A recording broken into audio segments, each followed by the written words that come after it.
Hello दोस्तों, हम आपके लिए लाए हैं एक ज़बरदस्त कहानी सुनने से पहले वीडियो को एक लाइक कर दो और चैनल को सब्सक्राइब कर लो। मणिपुर गांव का बाजार चौक शाम के समय लोगों से गुलजार था। एक कोने में चारपाई पर बैठे थे गांव के सरदार रामलाल। उनके हाथ में पुराना सा तंबाकू का पाइप था और चेहरा चिंता में डूबा हुआ। ढलते सूरज की किरणें वहां मौजूद लोगों के चेहरों पर हल्की सी सुनहरी चमक बिखेर रही थीं। घरों से उठता धुआं बता रहा था कि रात का खाना पकने लगा है।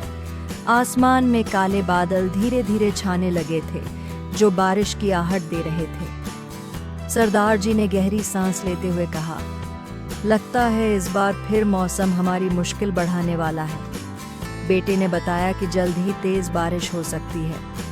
अगर ऐसा हुआ तो हमारी गंगा नदी फिर से उफान मारेगी और हर बार की तरह हमें नुकसान उठाना पड़ेगा। पास खड़े गोपाल किसान ने कहा, सरदार जी, हम क्या कर सकते हैं? नेताजी से बार बार कह चुके हैं, पर उनकी तरफ से कोई सुनवाई नहीं होती। चौक पर चाय की दुकान चलाने वाले बनवारी ने बीच में टोका, हम तो कहते हैं एक छोटा सा बांस का पुल ही बना लें, कुछ तो राहत मिलेगी। सरदार जी ने जवाब दिया, बनवारी, गंगा का उफान तो बांस का पुल भी बहा ले जाएगा, ऐसे में उस पर भरोसा कैसे करें? यह सुनकर वहां मौजूद लोग आपस में बात करने लगे। किसी को समझ नहीं आ रहा था कि हर साल बारिश की इस परेशानी से कैसे निजात पाई जाए। अब थोड़ा रुकते हैं। कहानी को और मजेदार बनाने से पहले आप अपने आसपास की रोशनी बंद कर लें, आराम से लेट जाएं और अपनी आंखें हल्के से बंद करें। अपने शरीर को ढीला छोड़ दें। कोई चिंता नहीं, कोई तनाव नहीं। मन में जो भी विचार चल रहे हों, उन्हें धीरे धीरे बाहर निकाल दें। अपने हाथों को सीधा करें और शरीर के पास रखें। अब अपनी सांसों पर ध्यान दें। उसे तेज या धीमा न करें, बस महसूस करें कि सांस अंदर कैसे जा रही है और बाहर कैसे निकल रही है। आपका मन शांत हो रहा है, चारों तरफ सुकून है, खामोशी है। अब चलते हैं कहानी आगे। बारिश की मुसीबत से निपटने के लिए सरदार जी ने कहा, चलो एक बार फिर नेताजी से मिलकर बात करते हैं। अगले साल चुनाव भी आने वाले हैं, शायद इस बार कुछ सुने। सबने उनकी बात मान ली। इसके बाद सरदार जी तेज कदमों से घर की ओर बढ़े। दरअसल उस शाम उनका इकलौता बेटा रवि 6 महीने बाद घर लौटने वाला था। एक तरफ गांव की चिंता, दूसरी तरफ बेटे के आने की खुशी।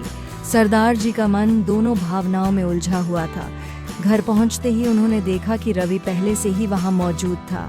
सरदार जी को देखते ही रवि ने झट से उनके पैर छुए। सरदार जी ने उसे गले लगाया और कहा, काफी दिन लगा दिए बेटा, तुम्हें देखने को तरस गए थे। रवि ने मुस्कुराते हुए कहा, बाबा, देर से आया हूँ, पर आपके लिए बड़ी खबर लाया हूँ। सरदार जी ने उत्सुकता से पूछा, क्या खबर? रवि ने अपने थैले से कुछ कागज निकाले, फिर किचन में काम कर रही माँ को बुलाया। उन्हें साथ लाकर सरदार जी के पास बैठाया और बोला, माँ, बाबा, आपने मुझे इतने दिन दूर रखा, पर आज उसका फल मिलने वाला है। फिर उसने कागज सरदार जी को थमाए। सरदार जी ने कागज पढ़ना शुरू किया। उनकी आंखों में चमक बढ़ती गई। चेहरे के भाव देखकर कहा, अरे कुछ तो बताओ, क्या लिखा है? सरदार जी ने खुशी से भर्राए गले से कहा, रवि की हमारे इलाके में सरकारी नौकरी लग गई है। यह सुनते ही माँ की खुशी का ठिकाना न रहा। रवि ने दोनों को गले लगाते हुए कहा, यह सब आपकी दुआओं और मेहनत का नतीजा है। माँ ने थोड़ा नाराजगी भरे लहजे में कहा, फिर हमें पहले क्यों नहीं बताया? रवि ने हंसते हुए कहा, अगर पहले बता देता तो आज आपकी यह खुशी कैसे देख पाता? सरदार जी ने गर्व से कहा, बेटा, आज तुमने मुझे फख्र करने का मौका दिया। लोग पढ़ लिख कर बड़े शहरों की ओर भागते हैं, पर तुमने अपने गांव को चुना। हमारे संस्कारों पर मुझे गर्व है। उस रात घर में खुशी का माहौल था। माँ ने स्वादिष्ट खाना बनाया, पर जब सरदार जी सोने गए तो उनके मन में फिर से नदी की चिंता घूमने लगी। कुछ देर सोचने के बाद उन्होंने खुद को तसल्ली दी, एक बार और नेताजी से बात कर लेते हैं। आगे जो होगा देखा जाएगा। अगले दिन सरदार जी और गांव के मुखिया नेताजी से मिलने निकले। वहां पहुंचकर पता चला कि नेताजी बाहर गए हैं, पर सरदार जी ने ठान लिया था कि आज बात करके ही लौटेंगे। काफी इंतजार के बाद नेताजी आए।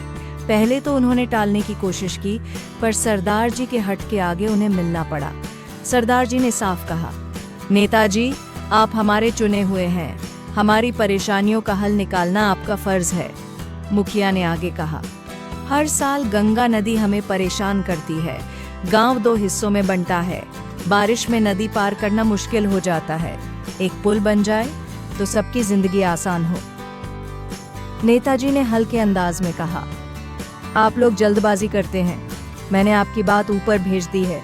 आदेश आएगा तो काम शुरू होगा। यह सुनकर सरदार जी और मुखिया निराश होकर लौट आए। घर पहुंचते ही रवि ने सरदार जी को उदास देखा। पास बैठकर पूछा, बाबा क्या हुआ? सरदार जी ने सारी बात बताई। रवि थोड़ी देर सोच में डूबा, फिर चहकते हुए बोला, बाबा चिंता मत करें, मुझे इस समस्या का हल मिल गया है। सरदार जी ने हैरानी से पूछा, क्या हल? रवि ने रहस्यमयी अंदाज में कहा, आप मुझ पर भरोसा रखें, मैं सब संभाल लूंगा। फिर वह बाहर गया, अपने दोस्तों को फोन किया और कुछ प्लान बनाया। वापस आकर बोला, बाबा बस इतना करें कि 15 अगस्त के कार्यक्रम में नेताजी को झंडा फहराने बुलाएं। बाकी मैं देख लूंगा और दुआ करें कि तब तक खूब बारिश हो। सरदार जी को रवि की बात समझ नहीं आई, पर उन्होंने उस पर भरोसा रखा। 20 दिन बाद 15 अगस्त आया। गांव वालों ने नेताजी को न्योता भेजा था। बारिश ने भी साथ दिया और गंगा नदी उफान पर थी। नेताजी परिवार के साथ गांव पहुंचे। वहां पता चला कि झंडा फहराना नदी के उस पार है। रवि का प्लान यही था, नेताजी को नदी पार करवाना। नेताजी ने टालने की कोशिश की, पर रवि ने अपने पत्रकार दोस्तों को बुलाया था, जो बड़े न्यूज़ चैनलों से थे। मीडिया की मौजूदगी में नेताजी पीछे नहीं हट सके। बांस के जर्जर पुल से डरते डरते वह उस पार गए। झंडा फहराने के बाद एक पत्रकार ने सवाल किया, नेताजी, आपने अभी नदी पार की मुश्किल देखी, क्या अब आप पुल बनवाने का वादा करेंगे? तभी विपक्ष के नेता ने कहा, अगर ये नहीं करेंगे तो हमारी पार्टी अगले साल यह काम करेगी। नेताजी फंस गए। मजबूरी में उन्होंने पुल की घोषणा कर दी। रवि की चतुराई से गांव वालों की मुश्किल हल हुई। नेताजी को भी अपनी जिम्मेदारी का एहसास हुआ। इस कहानी से हमें सीख मिलती है कि दूसरों की तकलीफ तब समझ आती है जब हम खुद उसे महसूस करें, और जो जिम्मेदारी मिले उसे पूरी ईमानदारी से निभाएं। उम्मीद है आपको यह कहानी पसंद आई। अब आप शांति से सो जाएं। शुभ रात्रि।